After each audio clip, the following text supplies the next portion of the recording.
Hey everybody, welcome back. Psychedelic here. And welcome to another installment where we're going to be discussing psychedelic titles and a particular label. In the past we've discussed records on Capitol and mainstream records, and this time we're going to be focusing on one of my more maybe top 5 labels of all time concerning psych, and that is the ABC record label. I've decided to just do strictly ABC records and none of the extended labels like ABC Probe, Dunhill, Blues Way, Impulse, just to keep it kind of a little easy for my top 20, because even for the ABC record label alone was pretty difficult to kind of collaborate a top 20 list. But I think they're pretty concrete for now. I had to revisit a couple of them before filming this, but I think the list is looking pretty tight, so I'm pretty confident in this list.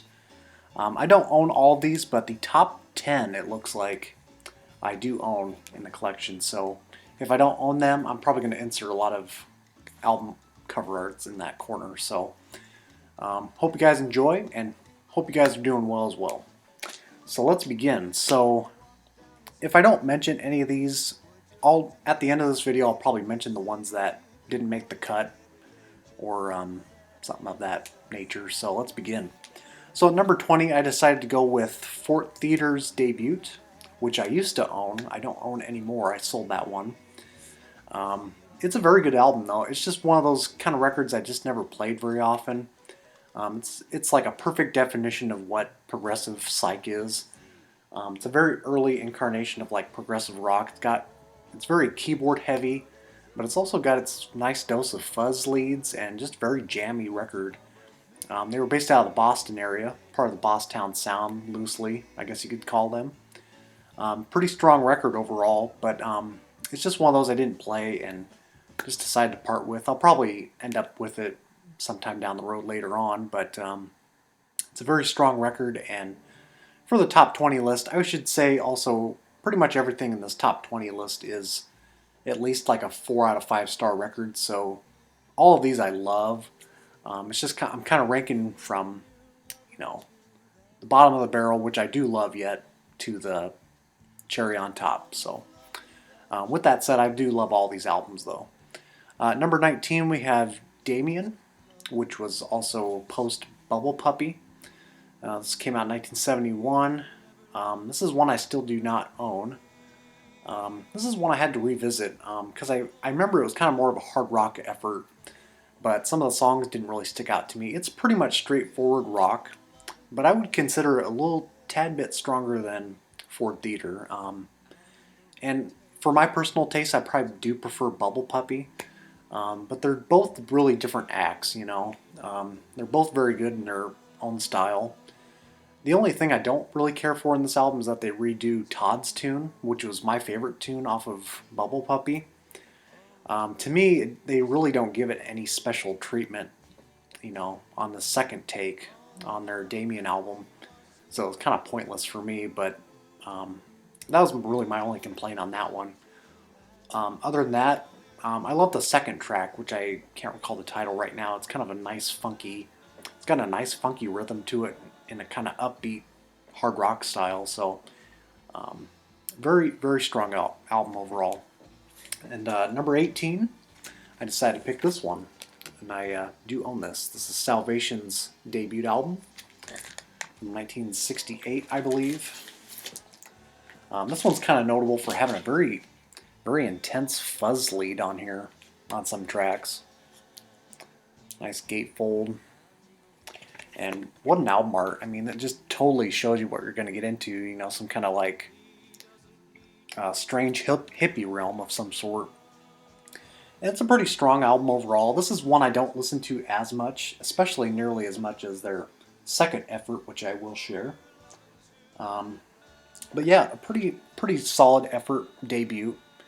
I think it does have some folk rock leanings, but for the most part it's kind of bluesy, very acid rock doused, but it's not like essential for the genre, I don't believe. And this came in a MCA sleeve when I bought it, and I still haven't changed it, but still a pretty strong effort. I would say What was my favorite track on here? Probably She Said Yeah, but Think Twice is a nice jam if I remember right. I can't remember what instrument they used in that track. Didn't they use like a flute or something? I remember it being a standout track. So yeah, nice tunes on there.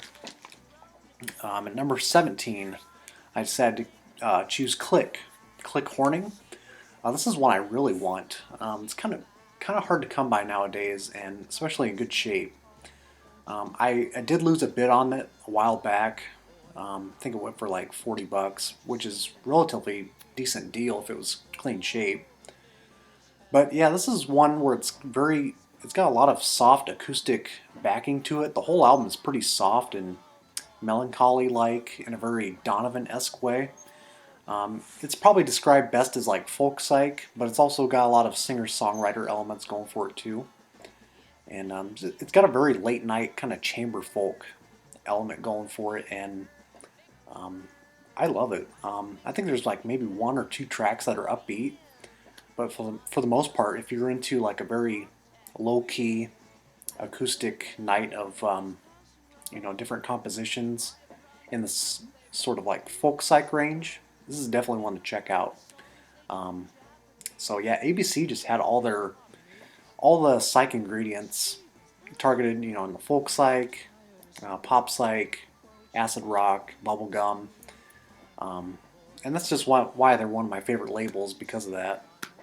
But yeah, definitely one to check out. Number 16, I decided to pick this one. This is Feeling Glad by the band Glad. I think this featured a couple, maybe one or two members that would later go on to Poco or some association with them. So it's got kind of a very vocal harmony sort of appeal to it. Sort of in the pop psych realm, but they really go all over the place on this one. I got a tinge of country rock in there, but also a couple moments where it's like, sounds like Kurt Boucher could have wrote some of these tracks too. Very nice sunshine pop. Say What You Mean is the one I'm thinking of here. It's also got a couple of nice acid rock tunes as well, kind of garagey tunes. Shape of Things to Come they do a version of. But my other favorite track on here is Johnny's Silver Ride. Talks about like taking a psychedelic Cadillac or something, or Rolls Royce. I don't know. It's been a while since I heard this, but I do remember this pretty well for the most part. And this one kind of ranges all over the place as far as price range goes. Okay, at number 15, this is described as like one of the very first jazz rock acts of its time, and pretty early date for what it is, 1966, and this is the Free Spirits. I think it's called Out of Sight and Sound. This featured Larry Coryell, and like I said, featured, it's kind of coined as one of the first jazz rock LPs, but it's got some psych flourishes. The second track is a sitar jam. It's got a lot of things going for it, and it's very nice. I think they were based out of the Massachusetts area, somewhere on the East Coast maybe.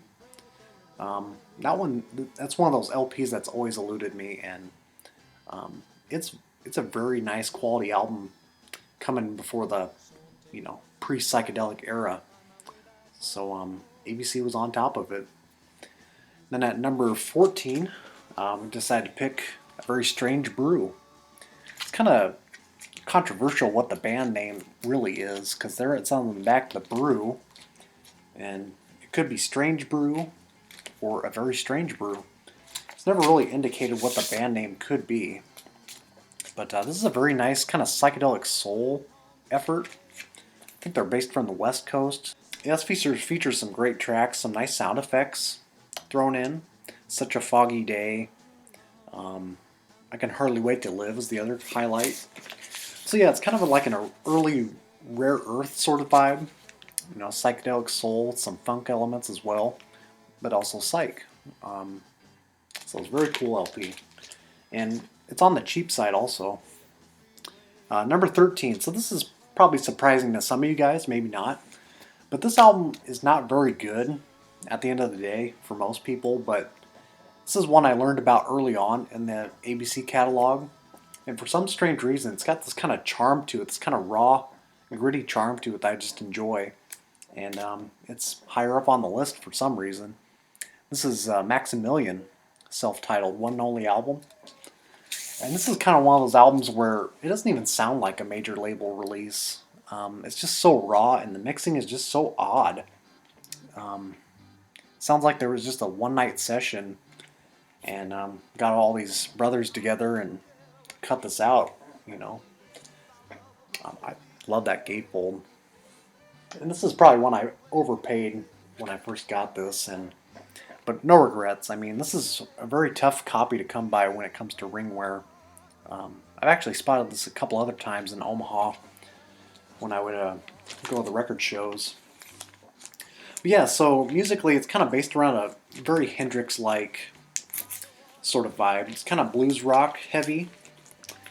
Some nice fuzz here and there, but it's very sloppy. The songwriting is very freeform-like. They just kind of have no sense of direction, and I just kind of dig that aesthetic to it. It's just interesting vibe. And the track to check out from that one is New Lover. Let's see, number 12. This is the band called Bold.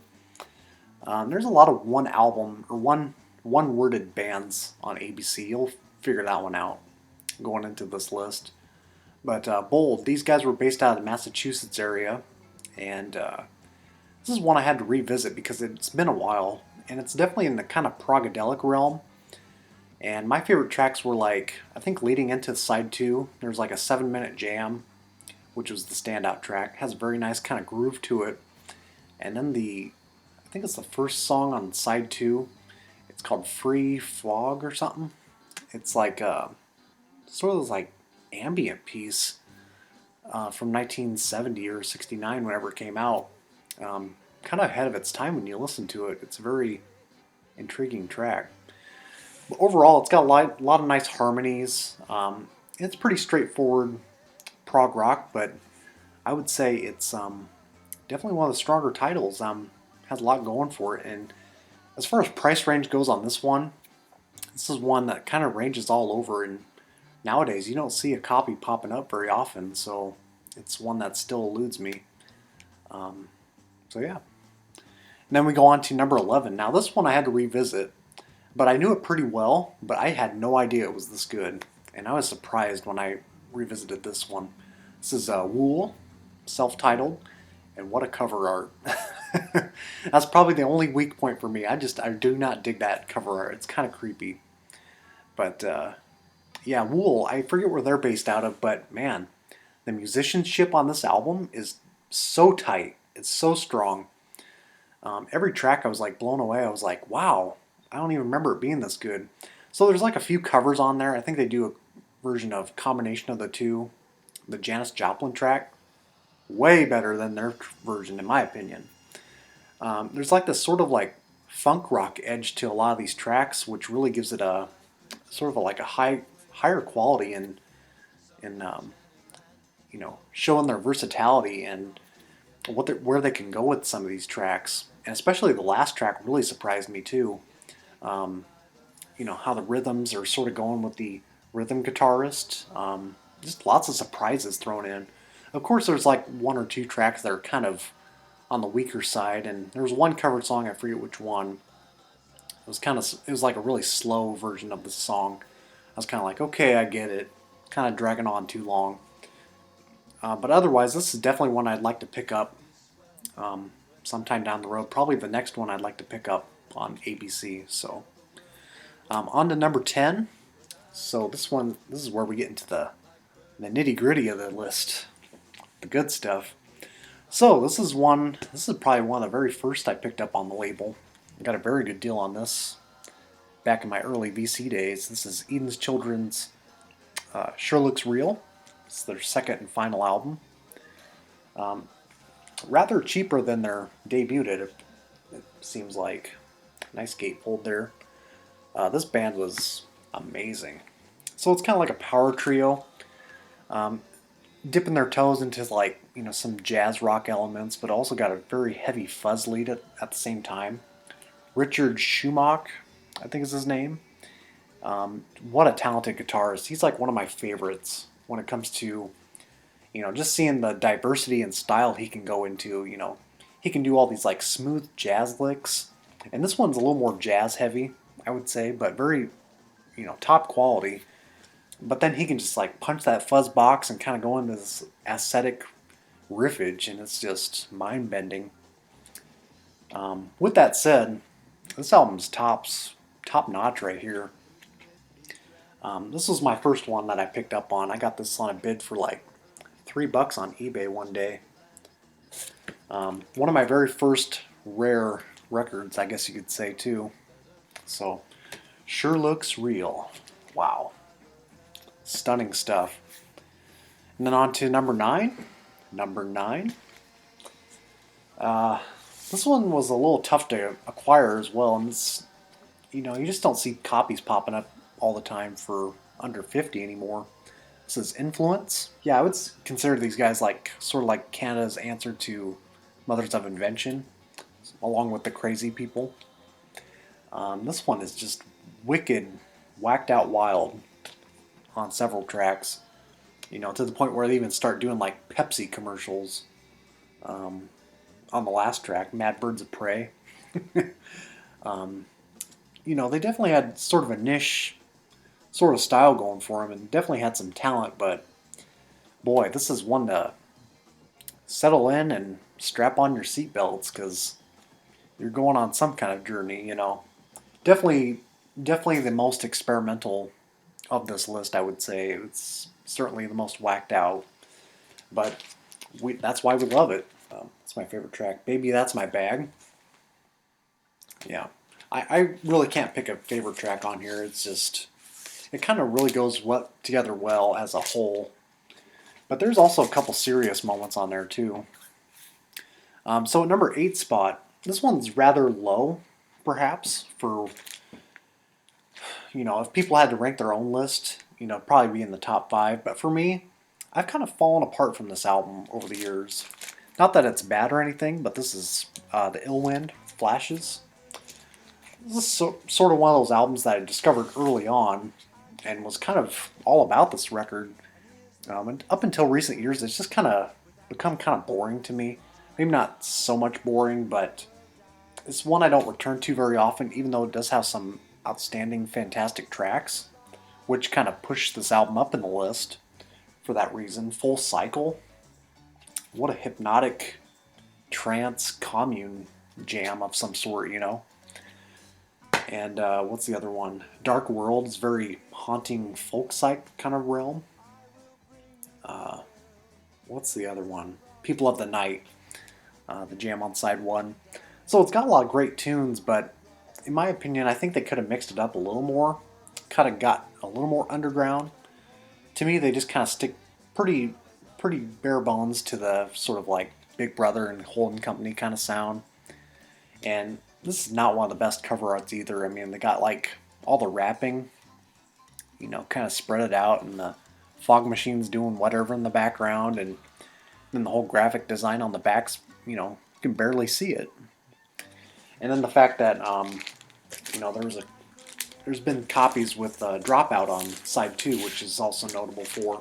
This one doesn't have it, but overall it is a pretty good album, but it's just kind of one that gets a little less enjoyable for me, my personal take, over time. So, but overall, got some great tracks, and yeah, that's all I got. Number 7, I kind of want to keep this list going so I don't keep you guys here all day, but number 7, best bubblegum 60s album ever made, Tricycle. Tricycle? Why did I say tricycle? Anyways, yeah, this is definitely one I paid up for that I should never have happen back in my early days, but we all learned from that, right? But it is a nice clean copy, though. So Casnets and Cats wrote pretty much all these tunes. I think they wrote all of them for this group based out in the New York area. And they handed their best material to this band. Very catchy, very memorable bubblegum, sort of light pop psych tracks. Mr. Henry's Lollipop Shop Lemonade Parade.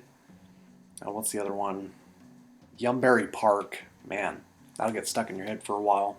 And of course, they do like the most notable tracks, Simon Says and Poor Old Mr. Jensen, which was also done by 1910 Fruit Gum Company. But yeah, this is some of the best of its kind, in my opinion. I remember someone really hating this album when I shared this years ago. I don't remember who that was, but yeah, it's like, don't take it out on me, man. Don't listen to it if you don't like it, right? Number 6. Yeah, so this one kind of creeped up ever since I acquired this one. This is Jan and Lorraine, Gypsy People. What a cover art. As far as, I mean, there's more than just 2 women focused on this project, but the instrumentation, their vocals, everything is top quality on this record. And just, the enigma behind this, the whole backstory is just kind of foggy, But I really admire what they're kind of trying to go towards, as far as, the spiritual quality of this music. Tracks like number 20, or what is it, number 33, You Don't Feel Fine. The 2 closing tracks are probably my favorite, but overall the whole thing is very nice, delicate, sort of a spiritual trip of some sort. Really enjoy putting this one on. This is one that gets plenty of rotation when I'm trying to figure out what to play next, Okay, and number 5. Top 5. You know it was coming. Salvation. Gypsy Carnival Caravan. No drugs were harmed during the making of this record, to put that lightly. Yeah, they were abused. The drugs were abused in these sessions for sure. So this came out in '68, I think, as well.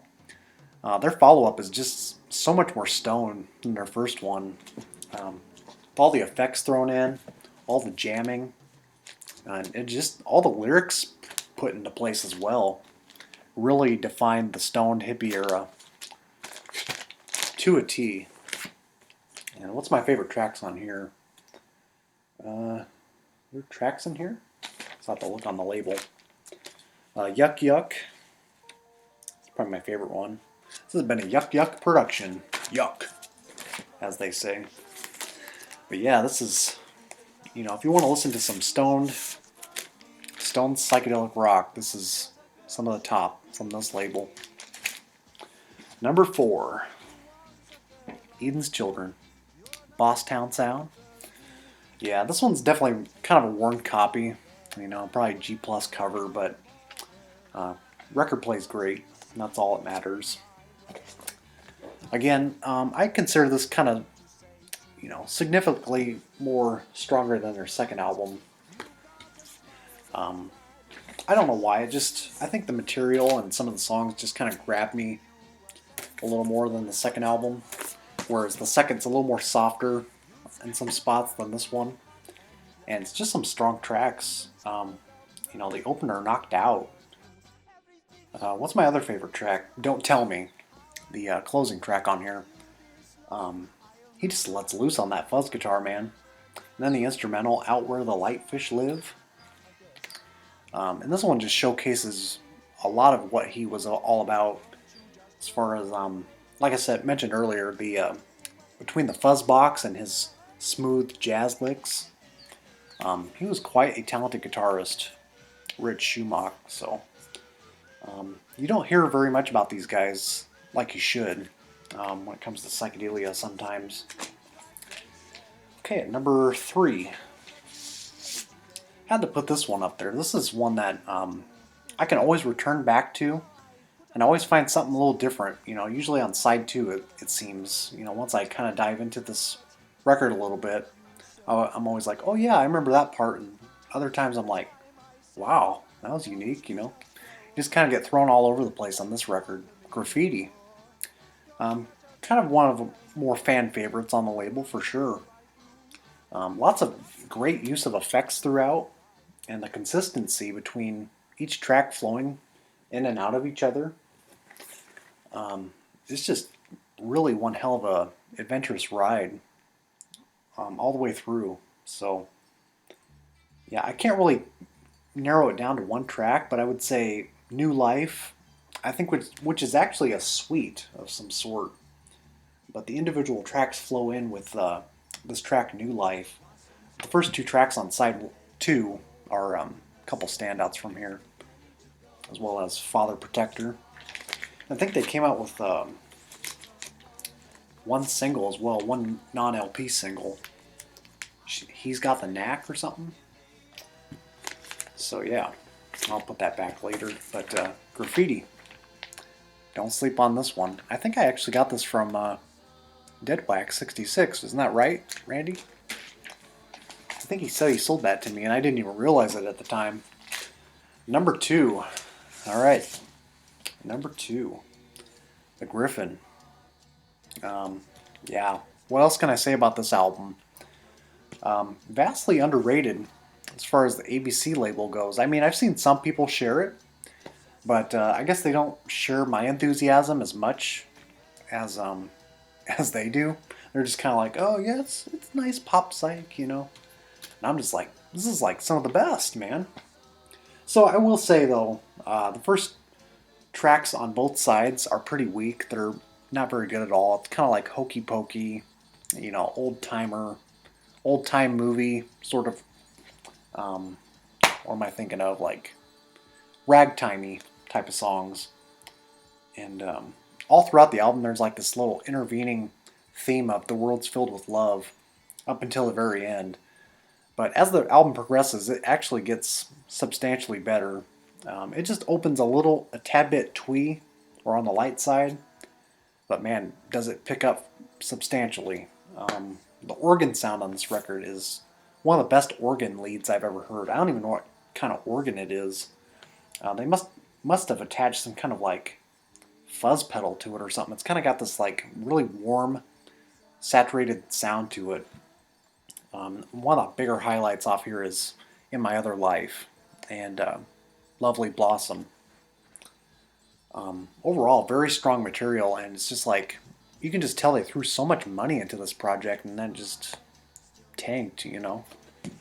What a shame, because this is one of the more pop psych masterpieces in my eyes. Love, love, love that album. And boy, I wonder what number 1 is. Wouldn't have guessed this one. Bittersweet, Hypnotic One. I recently got an upgrade to a vinyl copy thanks to Trevor the Clever. And yeah, my old copy was weird. For some reason, the left channel was kind of staticky. It maybe just need cleaned or something, but it was just the left channel for the first 3 tracks, and then on the second side it was like near the end of side 2. It was just very staticky. This one's like more close to near mint, so thanks Trevor for that. But yeah, this is one that I discovered probably 2015-ish. I still remember it when I discovered this, and this one just blew me away. I was like obsessed with this album for a while. Pushes all the right buttons for me. You know, it's got like, I've talked about this album a lot in the past, but it's got all these effects thrown in between the tracks. It's got all these strong pop sensibilities to it, with all these kind of instrumentation with sitar, the theremin, and vocal effects. It's just got everything I'm looking for in a pop psych album from the 60s. So they started out as kind of like a garage band, and their single on MGM, Out of Sight, Out of Mind, goes for some crazy money. But yeah, I think the producer of this album as well also produced Cowsills, and they do a Cowsills song, How Can I Make You See? So overall, not really one weak moment, not even Monday, Tuesday. I still enjoy that track. But the track Travel even sounds like something that Dave Axelrod would make up, you know. So this just offers a whole bag of goodies for what I'm looking for. And for me, it is the top LP for ABC. So hope you guys enjoyed this video. I know I kind of You know, maybe butchered some things here and there, but it's going to be a long video. Don't know what video I'm going to make up next. I did get 2 LPs in the mail, which I'll share at a later time, but at the time you're viewing this video, I'll probably be in Omaha tomorrow, or Omaha right now, I should say.